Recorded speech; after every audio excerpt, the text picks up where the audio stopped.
What about IT or cybersecurity are you interested in? I'm interested in that and also like computer science in general. I Computer really like science. programming, so I don't know what I want to do yet, but I definitely like cybersecurity and also computer science.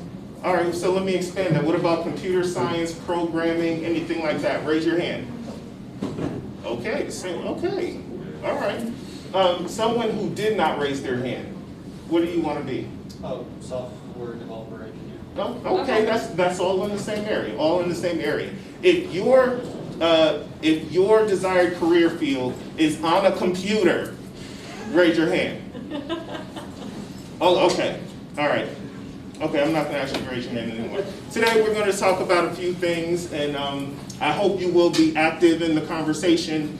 How many of you think that your job will require a security clearance? Who can tell me what a security clearance is? Me? Yes, sir. How much secret information the government is able to trust you with? Absolutely. Who can tell me the levels of security clearances? Go ahead. Okay. Well, it goes from let's see. It goes from confidential to classified to tops. No, it goes from confidential to secret to top secret. All right. All right. And there are some other levels, but those are the main ones. Those are the main ones. Good job. Good job. Give them a hand. So, there's a couple of things that I want to point out at the beginning. Able to receive a security clearance is very important. But I will also say that is usually on the side that works for the government. There is still a huge area and opportunity in commercial, in the commercial and private sector that still could use your talents and your skills to further and secure their environments. But today we're going to concentrate on some of those government opportunities because we are a government contractor. So, Mr. Green, I'd like to expand on that. Even if you don't need a security clearance in the commercial sector, you will still need to pass a background check. You'll still need to be found suitable. So they will look at you in the same way that the government does. You may not be, tagged with having a secret clearance or a confidential, or if you're looking at civilians. So secret, top secret, TSSCI, that is primarily DoD. But on the civilian side, they also have what they call a public trust. And that public trust, so the civilian side also has cleared folks that are just called by different names.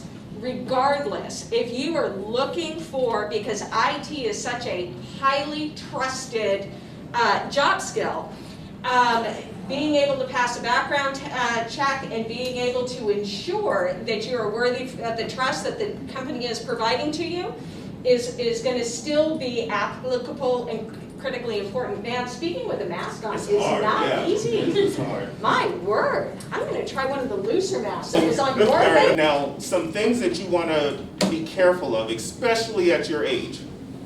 When a law was passed about 2 years ago now that says if you apply for a security clearance, they are allowed to look at your social media pages to find out who you are and what you're about. And I remember, well, I shouldn't say I remember. When I was little, that wasn't a thing. But I know that I remember trying to put a young man through a clearance process. And when do you remember what happened with that young man? What was interesting about this particular young man was that he and I weren't friends, but he was friends with Mr. Green. I was mentoring him. And so and this was on Facebook. And so he had cleaned up his profile all the way to about high school. And however, because he and I weren't friends, this was back before you guys got smart enough to block out your parents and everybody else, all of his stuff was public still. And so when I went to his Facebook site, I got some interesting stuff. And so I immediately called Mr. Green and I said, we should rethink this, because if I can find it, they can find it. And so you got to be very, very careful, because Facebook and the internet is forever. And so we wind up pulling that individual's clearance because, as Wendy said, if we could see it, when the investigators come through, they're going to be able to see it as well. So I'm not saying be perfect, But I'm saying you need to understand that all the decisions that you make today, especially those on social media, live on forever. Any of you guys that are studying cybersecurity or any type of security, there is a web page that you can go to, and I'm not going to say what it is, but you'll be able to find it if you search. And it actually has a Facebook profile. You put someone's name in it, and you can take the timestamp and move it back and see anyone's profile at the time that you set up. So you can, just because you delete it doesn't mean that it's gone. We use it all the time in cybersecurity to trace what people are doing so that we can go back and see what they were posting, what the intent was, so forth and so on. So you really need to be careful about what you're posting, because even if you take it down or delete it, it's still there. It's still accessible.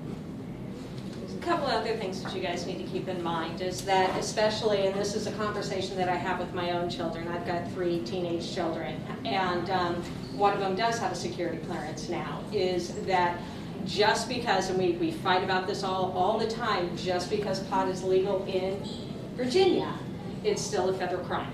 And because it's still a federal crime, it can still block you from getting a security clearance. And so, and these are questions that they ask you that you have to answer. And so we get into, in my own household, these battles about, well, it's, you know, it's legal in Colorado and they're making it legal in Virginia, and still a federal crime. And so as we march more towards legalization of certain substances, that is still going to come back and haunt you, because of the fact that from a federal perspective and from a security clearance perspective, they have not caught up to this new legalization.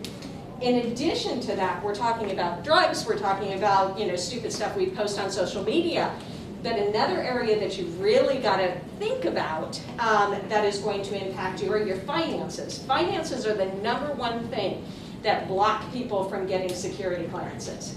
And so if now you guys aren't really, you know, you're not taking out massive amounts of credit card debt, and you're not, you know, defaulting on loans and whatnot, but this is something that you've really also got to think about as you're, you know, moving on into adulthood, is in these positions of trust, they're also going to run a credit check. And so paying your bills on time, making sure that you're stable, those types of things are going to impact you just as much as drug use when it comes to career positions of trust. And so now that we've talked about a lot of the things that you need to be careful of, let's talk about some of the good stuff. How do you go about getting a security clearance? Who knows? Anyone? Okay, all right. Correct. No individual can go get a security clearance on their own. No one. You can't pay for it. You can't have somebody go do it for you. You can't. In order to get a security clearance, you must be nominated by someone or an organization that has that trusted relationship with the government. So I have a TS SCI clearance. I also own a company. My company has a TS clearance. So if I want to hire you, Ian, on my staff and you need a clearance, I will put you in and sponsor you for that clearance. One of the things that you guys should be looking at right now, especially if you're going to go into this field, are local companies that are looking for interns so that you can start that process. You want to start it as early as possible. And at some point, I brought a young man with me that he was recently an intern with GCubed. He started on a project. We saw his skill set. We retained him, and he is now in the security clearance process. Sure. I'd actually like to expand on that, because one of the challenges with people who are looking to get a security clearance is that you can't get a security clearance without a job, you can't get a job without a security clearance. This is one of the reasons why our internship is so impactful, is because we happen to have a couple of customers within the government agency that will allow us to sponsor young interns for clearances. And so Tavian can't get hired onto one of our contracts until he has a security clearance. Well, we are allowed to sponsor Tavian before he is actually hired onto that contract, in order to, you know, because it could be somewhere between 2 months to 2 years, it all depends. And so we are able to, and our internship program is unique from the perspective that we will sponsor young individuals that we find trustworthy for that security clearance, because oftentimes you can't get a security clearance without a job, and you can't get a job without a security clearance. And I will tell you, we do a lot of these speaking engagements. Right before COVID, we were at North Stafford, and I had one of these engagements, and the young man that was sitting in front of me, he had so many questions and such specific expertise. He already had a certified ethical hacker while he was sitting in class, and I hired him right out of the class. He came and worked for our company right out of the class. So I'm telling you that their opportunities are really there. If you're interested and you show yourself dedicated and committed to your craft, and you're studying and you're getting certifications, your certifications are going to be key. Education is great, and I want you to pursue education, but your certifications open the doors much faster for you to get in and get a job. Within the government space, the minimum requirement to touch an IT system as an IT expert is Security Plus. You must have Security Plus. But prior to Security Plus, you have IT Fundamentals, you got A+, you got Network Plus, you have all these other entry-level certifications to get you to that. What we're working with your staff in Stafford County Public Schools and your teachers to try and get those certifications offered to you guys at a younger age, so that by the time you graduate high school, you have the Security Plus and you look great to me as an employer that's trying to hire young, up-and-coming talent. One of the areas that I do want to take just a little bit of a step back, and this is on the security clearance process. Let's say, theoretically, none of you in here, you did mess up.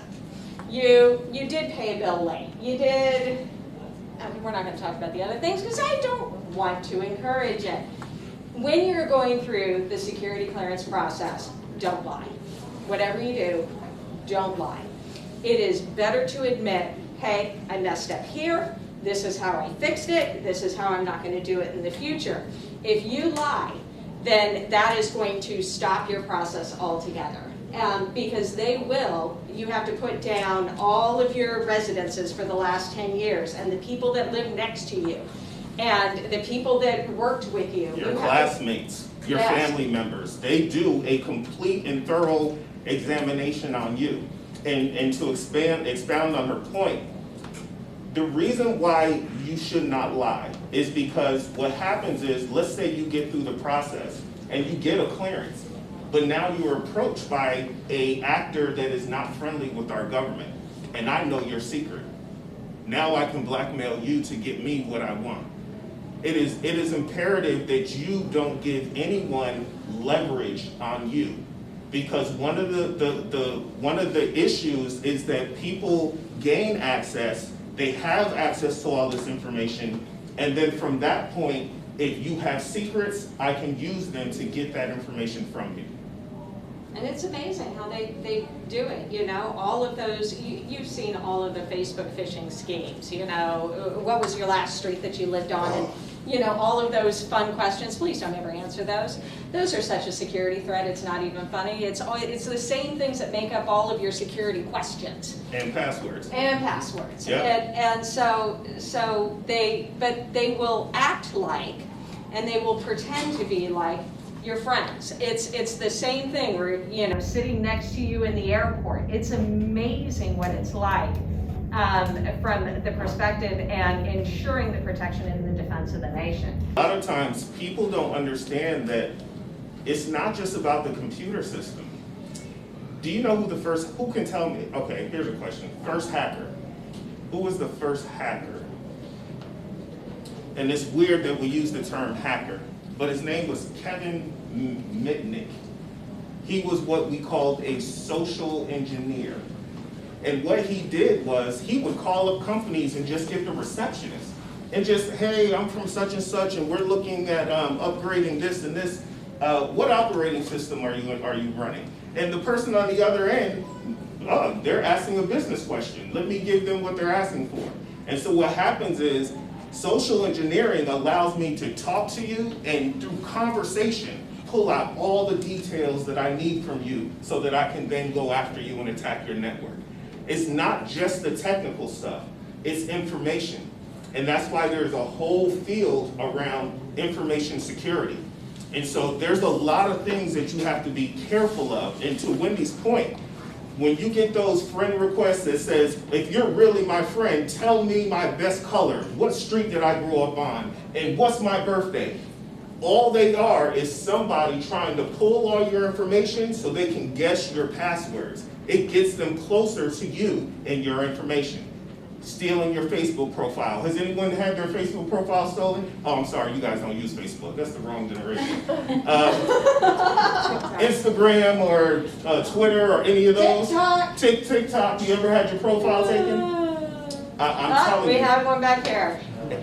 And all they do, that which brings up another point, the strength of your security and your passwords. You know, we are an easy group and we want to make things easy for us. So I'll put my birthday month, I'll put my mom's name, and I'm not saying me, I'm just saying in general.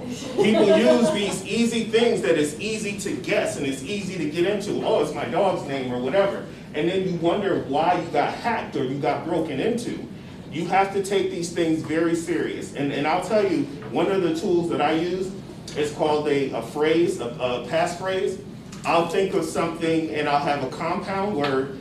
Some of it will be capitalized, some of it won't. I'll have a number and then I'll have an extension of special characters. And I rotate those through. But the words change all the time. And they can be words that are random. It doesn't matter. I think on your shirt says, is that Kumo staff? Kumon. Okay, all right. And yours is champion. So champion Kumo staff, 1976 with 4 special characters on it. That's not a common. Does anyone know what a brute force attack is? Who can tell me what a brute force attack is? Isn't it just trying a bunch of passwords and seeing which would work? Exactly. And if you add that with a dictionary attack, which is taking all the words out of the dictionary, Kumo I don't think is in a dictionary, as far as, not that I know of, but if you take that and you put those two things together, and then I limit it by what I know about you based on everything that I've captured off of social media, I have a better chance at breaking into your profile. So let's talk a little bit, let's pivot just a little bit in different careers in cybersecurity, because there's a lot of misconception as far as the different careers that are available in cybersecurity. Yes, hands-on keyboard, yes, being able to, you know, they call it TND, network defense. Oh, CND, computer network defense. And computer network attack. And so there are those. But then there's this whole other area of cybersecurity called policy. How many people in here consider themselves good writers? Or they like writing? Oh, come on, give me one. Am I the only nerd in this place? So there's this whole other area of cybersecurity called policy. So how we set up our computer systems, how we determine you know, what our password length is going to be, how we determine account management, all of that is policy. And so in addition to, even if you're not incredibly technical, and I'm technical enough, but I am probably not somebody that's going to get into, you know, network defense or network attack. I'm not that good from a hands-on keyboard. I am still considered in the cybersecurity field and a cybersecurity expert because I know the ins and outs of risk management framework. And so risk management framework, it's all, cybersecurity now is kind of morphed into what they call managing risk. And so it's, instead of just keeping, you can easily keep people out of your network by unplugging the computer, not hooking it up to anything, it's protected. That information is protected. But there is never 100% for us to protect our information on any connected network or even unconnected network. So now we're just going to manage the risk. We're going to reduce the likelihood. God, these masks are terrible, aren't they? We're going to reduce the likelihood that people are going to be able to hack the system. They're going to be able to get that information. And all of that is wrapped up in what they call policy, or the how-to books. And so there is an entire career just in the analyzing, writing, and application and auditing of computer networks from that policy perspective. So people don't realize that there's this other side to cybersecurity that is really good for people who are good at writing, people who are good at, I was on the debate team when I was in high school. Do you guys have a debate team? Okay. And so, but from that logic-based and ability to write, there is an entire career there, even if I can't break into a computer. And so cybersecurity is a huge area of opportunity, even if you're not heavily technical. And I want you guys to kind of make sure that you think about that and you noodle that around, because a lot of people just look at it strictly from the perspective of hands-on keyboard.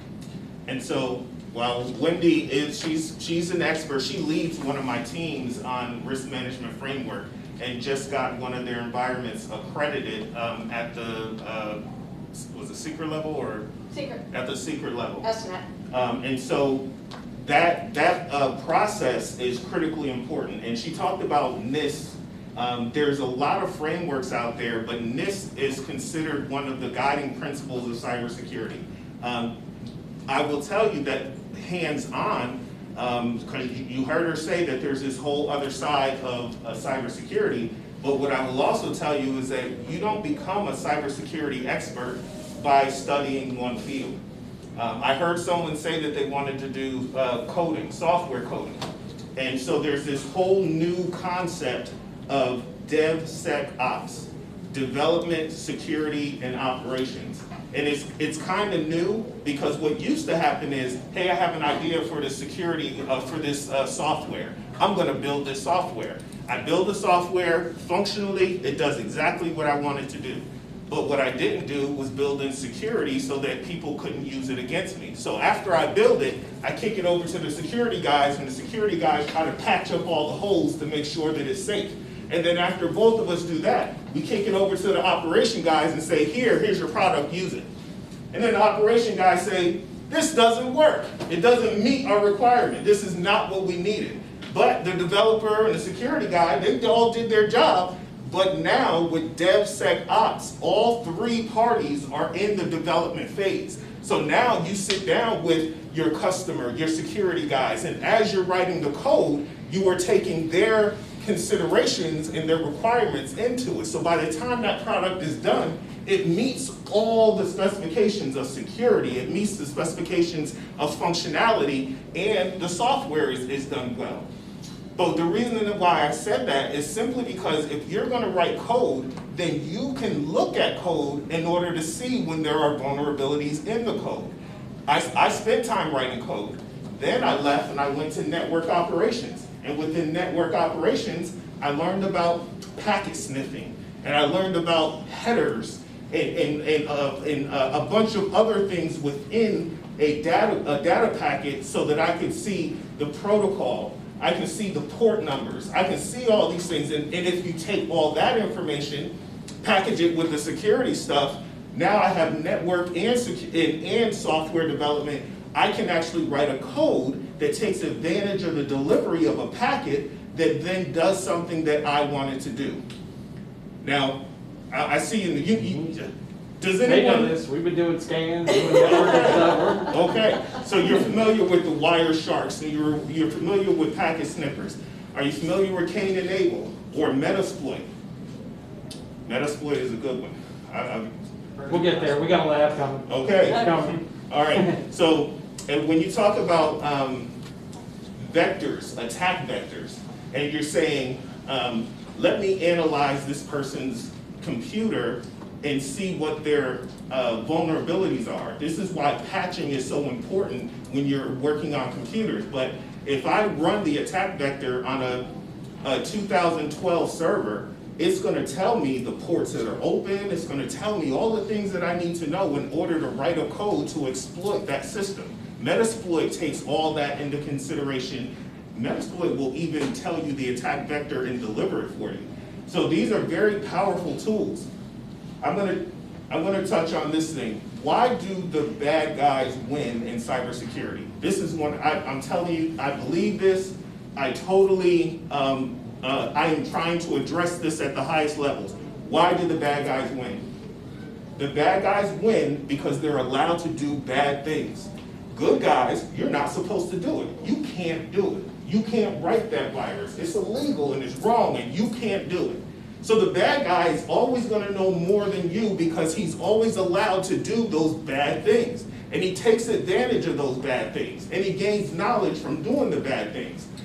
We will be better as a school system, as a nation, when we allow the good guys to do bad things in a safe environment so that they can understand how the bad guys are doing it. Because if I know how the bad guys are doing it, now I can defend against it. Do you understand?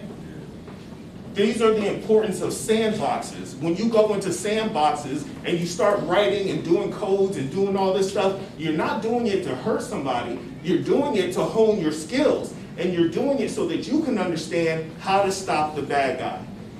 Certified Ethical Hacker. If you're looking for a certification that you can study for, try that one. It's a very good one. It's going to give you a lot of these things we're talking about packets and how packets are formed, how packets are numbered. You can do man-in-the-middle attacks, all types of things to capture the technical side. So while Wendy is policy, Wendy is governance, she's guidance. I've been hands on keyboard, and that's part of the reason why we're such a good team at the company, making these things happen and creating solutions for these challenges. Okay. Okay, so let's talk about you guys and what all this means for you from a money perspective. Because it's all about getting out of high school, it's all about getting out of college, and it's all about making money, right?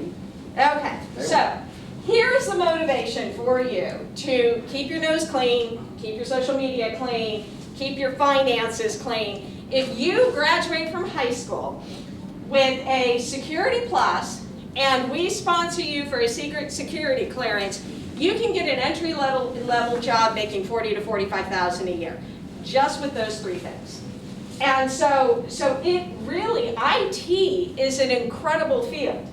3 years from now, once you get a little bit of experience, you get a couple of other certifications, you can easily get to 6 figures before you're 25. And so we have many of those. We've had many of those. And so that is what it means for you from a financial security, from making money, from a future career. And it doesn't take a lot. We are in such a dearth of even cleared certified professionals. We won't even talk about whether or not they're good. Right. I mean, cleared and certified. And there's such a shortage of those professionals, even here in the National Capital Region, that it is incredibly easy to get a job. Now, whether or not you have the skill set to keep that job, that's on you. But there are plenty of opportunities, especially within government contracting, for you to learn those skills. And so you can get into one of our contracts. We had one guy, Jair, one of my favorite interns. And so Jair started with us back in high school. Thank you. He went to court. So Jair started with us in college, or in high school, and as an intern. After he turned 18, we sponsored him for a security clearance. He just spent summers and winters, his summer and winter break at CAA, which is our Center for Army Analysis. And a lot of times, all he was doing was grinding hard drives, to be perfectly honest with you. He can't stand to look at a hard drive that needs to be ground anymore. And so by the time he got out of college, now he could have, by the time he got out of high school, had Security Plus, and we would have still hired him, but he went to college. Got Security Plus, and now he is our lead, and he's making what, 60? 60, 65? 70. He's like 22? 22, 23 years old, making $70,000. Came to us in high school, stayed with us all through college, kept his nose clean, worked hard, did everything we asked him to do as far as certifications, and now he is a site lead making 70. And one of our best employees ever. If we move Jair off of that contract, our customer will find us. And so he's been really good for the company, but it is that easy to start a future in IT. Big thing though, the clearance is the. So Wendy talked about public trust, secret, top secret, and then I think we touched on SCI. All right, so a public trust is just the government saying we've done a background check on you, you seem to be okay. They check your driving record, they check your police records, school records, they do a background check on you, just in general. But when you start getting to the secret level, now they're going to do a deeper dive. They're going to go back to your college, they're going to go back to your high school, they're going to go back to your neighbors, and they're going to ask questions and start gathering information about you. And then if you go to the TS level, now they're going to look and ask specific types of questions. What are your relationships, and are you trustworthy? And so each level is a deeper level of questioning, a deeper level of, to be honest, intrusion into your privacy, because that's what it is. And then when you start to get to SCI, SCI is secure compartmentalized information. SCI means you can have a TS clearance. You have a TS clearance, but I work in NSA and you work in FBI. SCI, secure compartmentalized information, means that my NSA information, you don't get to see it just because you have a TS clearance. You don't have the need to know or the compartmentalized access to know what I know. So we both have a TS clearance, but you can't see this. Does that make sense? So it's a separation. Even if you all had TS clearances and you all work for different organizations, you still can't share information across that, because that is a violation of having that clearance in the organization that sponsors you for your SCI. So one of the things that I kind of want to light a fear here is sometimes we grow up, yours truly, in an environment in which you can't control. And so you don't have to have an entirely perfect life. You don't have to grow up in a perfect household in order to get clear. For example, police raided my house when I was 8 years old. Brother was a drug addict. Mom was an alcoholic. I had 2 sisters that have been in and out of jail. So you would think if they're, well, I mean, I'm going to be honest here. And so what happens is that a lot of people will become afraid, well, they're going to go talk to my family members. I don't want them talking to my family members. They'll also ask you, and this was kind of difficult for me. Boy, this is a lot of family information, but we're just going to throw it out here unless you tell me. But in my particular family, you have to outline who not only your mother and your father are, but who their mother and father are, and where they were born, and what their birthday was, and what previous names they had. And my word, my mother was married a couple of times, and I have no idea too, and my grandmother was married 5 times. And so, although the 3rd one didn't count because the guy wasn't really dead, or the 4th one didn't count because the 3rd guy wasn't dead, but whatever. The whole point to this is that you can come from a family that may not qualify for a security clearance and still qualify for a security clearance. And I'm not making any judgments here within the room, but I know that my daughter, when she was when Mr. Green asked my daughter, hey, do you want to get a security? And she's like, well, I've got this friend. Well, A, stop saying the friend. And B, it's just because we grow up in environments that may not seem necessarily clearable, that doesn't mean that you're not clearable. And so, although that they are going to talk to your neighbors and they're going to talk to your family, and you have to put all that information down. When I go and have to put down, where's my brother? I don't know where my brother is. And you can just put unknown. And so don't let how much they're going to dig into you stop you from going down that path. Just don't lie. And it was, I remember when the background investigator came to talk to me. Now I've been on my own since I was 13 years old, and I used to have to, God, I shouldn't share this. I used to have to forge my birth certificate to make me older to get a job. And not the best times, it was really easy back then. And so the investigator says, have you ever forged a federal document? That would stop me from, I said, what's the statute of limitations on that? And Policy maker. But the point is, and I told her the whole story, because again, don't lie. And so it was fine. We all have things that happen to us. We all have environments that we grow up in. Don't let those environments or those situations stop you from reaching for greater. Yeah, and to be honest, same story. One of the things that Wendy and I bond over is we come from humble beginnings, and we've done a lot of things to pull our... And so I will tell you that it does not matter how humble your beginning may be. Your story is not written, and you can shape your future. And IT is one of the easiest and fastest ways to get ahead. These, I'm telling you, you can pick up one of these books and study it for 2-3 weeks or a month, and you can get the certification. There are boot camps out there, there are programs, and the stuff you're learning in these classes, it's so important to establishing a fundamental baseline to your knowledge. And I was starting to say earlier, you don't become a cybersecurity expert by just doing one job. You need to bounce around and figure out how all those different jobs fit in together, because cybersecurity, or the threat to cybersecurity, usually happens at the mixing of software solutions, the mixing of networks, the mixing of capabilities, and then taking advantage of something that happens in that exchange. So if you have network experience, if you have software experience, website development, all of these things have different vectors and vulnerabilities. And if you bounce around to these different areas, you can start learning them. And to be honest, you can repurpose something from this environment into this environment, and you can do some serious damage. I do need to say this because this is important. This area is very dangerous, and there are things that I do not want you to do at home.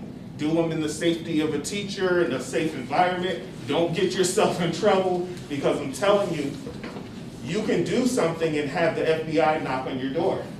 I know, because it happened to me. Yeah, yeah. Did you? Oh, yeah. So, I'm a retired U.S. Army Chief Warrant Officer. I was in Iraq, and our soldiers at the time, we could not speak to our people at home, our families. We were on one of the forward deployed areas. So I bought a satellite dish, and I shot the satellite dish in and brought in commercial internet and shared it to all the soldiers. Sold it. Sold it. It cost a lot of money. I sold it.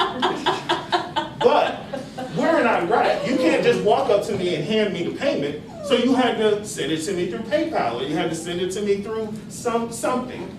And then I take all the money that you guys sent me, and I sent it to Belgium, because Belgium is who owned my satellite uplink. Now all of us we're talking at home every night, we're doing video chats with our kids, and then all of a sudden the FBI called my phone in Iraq and said, "We're shutting you down." They froze my bank account. They closed me down just like that. My PayPal, everything got shut down. And I had to go to my JAG officer and tell the FBI what I was doing. I'm just bringing in commercial, it's a morale and welfare function. The JAG officer was on his network. The JAG officer was on my network. So he defended me free. He made me free. But I'm not going to lie to you. It doesn't matter what you do, where you are, they can see, and they will stop you. They will come after you. Now, every single time I get my clearance recertified, every time they ask me, what was this money laundering thing you were doing? Every time I have to answer this, every time. And I swear, I think they're just waiting for my story to change one time, and they're going to get me, I think. But I'm saying this to say, even when your intentions are good, even if your intentions are good, you got to be careful. You got to take care of yourself, because every single thing you do on these devices can be traced. Everything you do, they can see. So make sure that you are protecting yourself. Make sure that if you do, or if you are allowed to do some kind of hacking or something like that, that you cover yourself. Meaning, hey sir, I can do this, right? Especially on the school network. I'm sure you guys have heard all the stories of students hacking into school districts and changing their grades. You know they always get caught, right? They always get caught. We can trace that stuff. It's all there. Any questions on anything so far? I have a list from my other class that isn't here today, but I pulled a bunch of them up. You answered most of the stuff on there, but one of the questions that I had here was, do you think there's a benefit to obtaining your master's in cybersecurity after or before having experience in something? I think this student was really looking for, if I go and just power through my bachelor's and my master's degree, is there a benefit to that, or no, you say don't do it? I would say don't do it. And I have my master's. The thing is when you go after a job, they want to know that you have the ability to do the job. And so many times they're going to ask you, it's hard to get a cybersecurity job if you've never done cybersecurity before. It's just like that thing that Wendy said before. You need the clearance to get the job, but you need the job to get the clearance. Well, in order to be a cybersecurity professional, you have to demonstrate where you've done it before. So you're not going to come in and say, oh, I have a master's degree. No, where have you put hands on keyboard and done cybersecurity before? Tell me that. Tell me how you fixed the problem. Tell me how you defended something. Tell me how you exploited something. If all I have is book knowledge, I haven't done it. So in my opinion, there's a benefit to doing it the other way. If I get a certification, now I'm working, I'm building my past performance, building my ability. I'm gonna go to school while I'm doing that. So now I'm not taking out loans because I'm making money. And now I'm going to school, I'm increasing my education. Oh, by the way, now I've established myself, I'm going for a senior management position. Let me pop that master's degree. I go get my master's degree, and you use that as promotion, not as entry. You need to have hands-on in order to be promoted in this area. And that's true for any master's degree, quite frankly. I mean, I find, so my background's finance and accounting, and people will go into accounting, and then they'll get their bachelor's and their master's.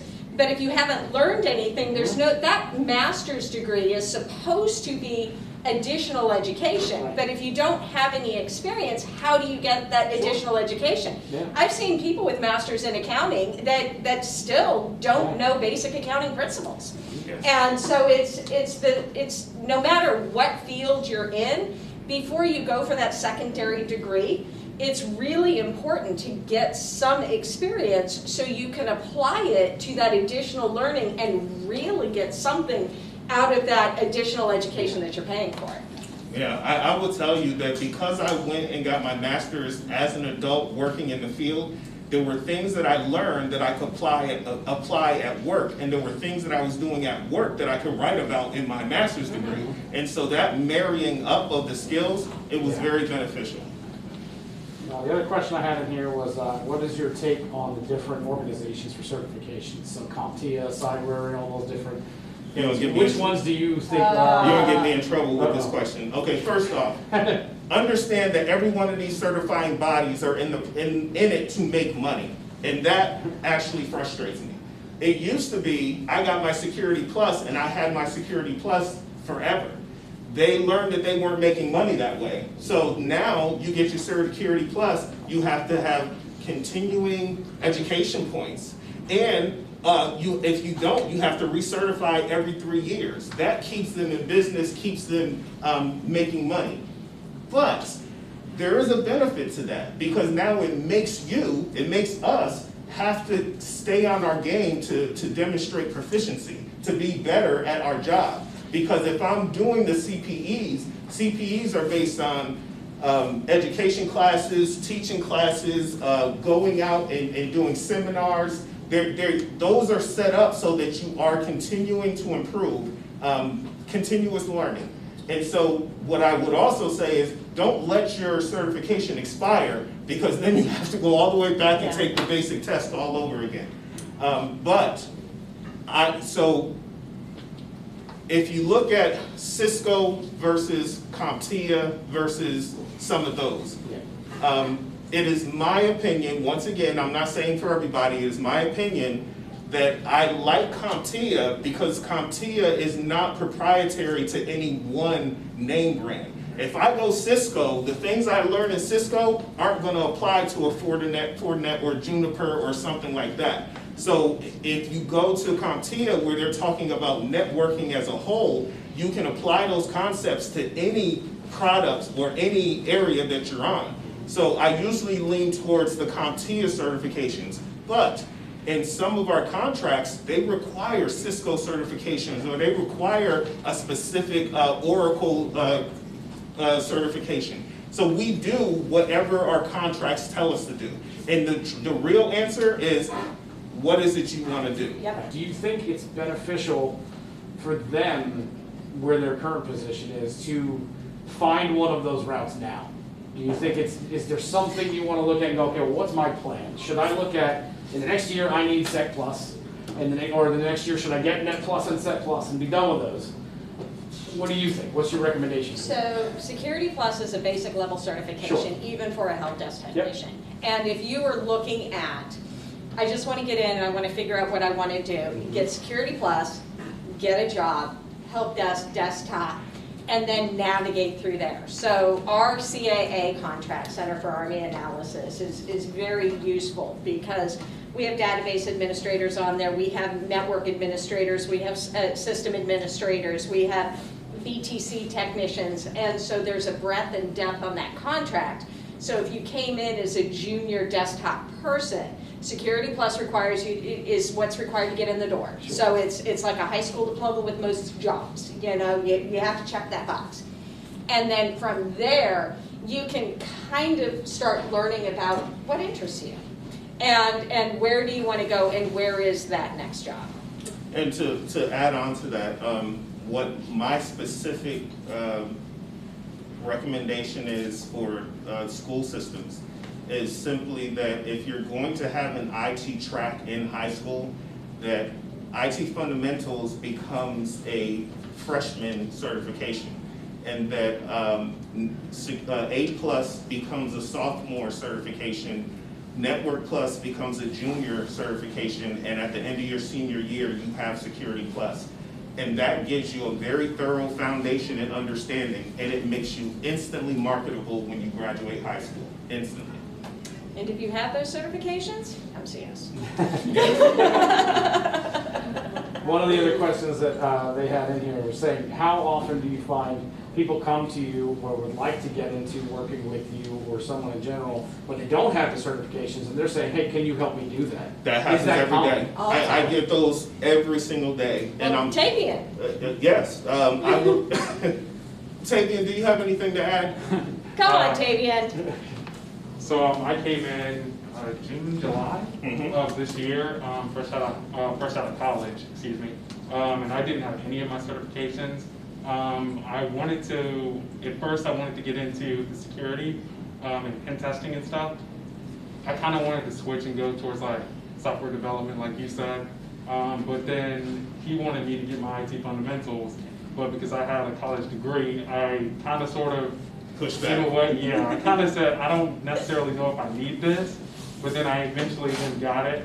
It took me the second time. I will say this, make sure you get proper test questions, because it is nothing like anything you will find on I the just internet. did it last year, yeah. Yeah, those things, it's so much different than anything else that you'll find, so get the proper test practice questions.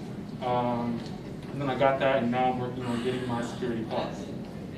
So one thing that I want to talk about Tavian, I'm going to brag on Tavian here for a second. So we have a new technology that we are, come on, that was a fun project. We have a new technology that we just sold, well, now we're at $7 million to the federal government. And it's called Li-Fi. So we all know about Wi-Fi. This is now internet through the lights. And so we brought in this new technology. We were setting up for a trade show. And Tavian, we needed to set up a closed network with a server. And Tavian came in amazing. He set up our Raspberry Pi. not strawberry pies. Not I keep strawberry calling pies. them strawberry pies. Raspberry Pis. And talk about that project a little bit. So first I will say I could not have done it without Nathan. He was a tremendous help because I was more coding and he was more of the networking stuff. So me and him together, we really allowed it to like work. One of the things that you'll find out is that oftentimes the solution to a problem is you always think you'll think to try and check the hardest problem that you probably would have skipped, but you should always start with the easiest one because that's always normally what it is. Physical. I hope you guys learned something. I hope something was said that interests you. Did you hear something that you thought was at least interesting? All right, I appreciate it. And if you ever need us, we're right here in Stafford. We're gladly come back to help. I've worked with your teacher now for a few years now. So if there's anything we can do, let us know. We'll come back and see you. All right, on behalf of Stafford County Public Schools, we'd like to thank GCubed for coming and sharing their expertise. Let's give them a round of applause.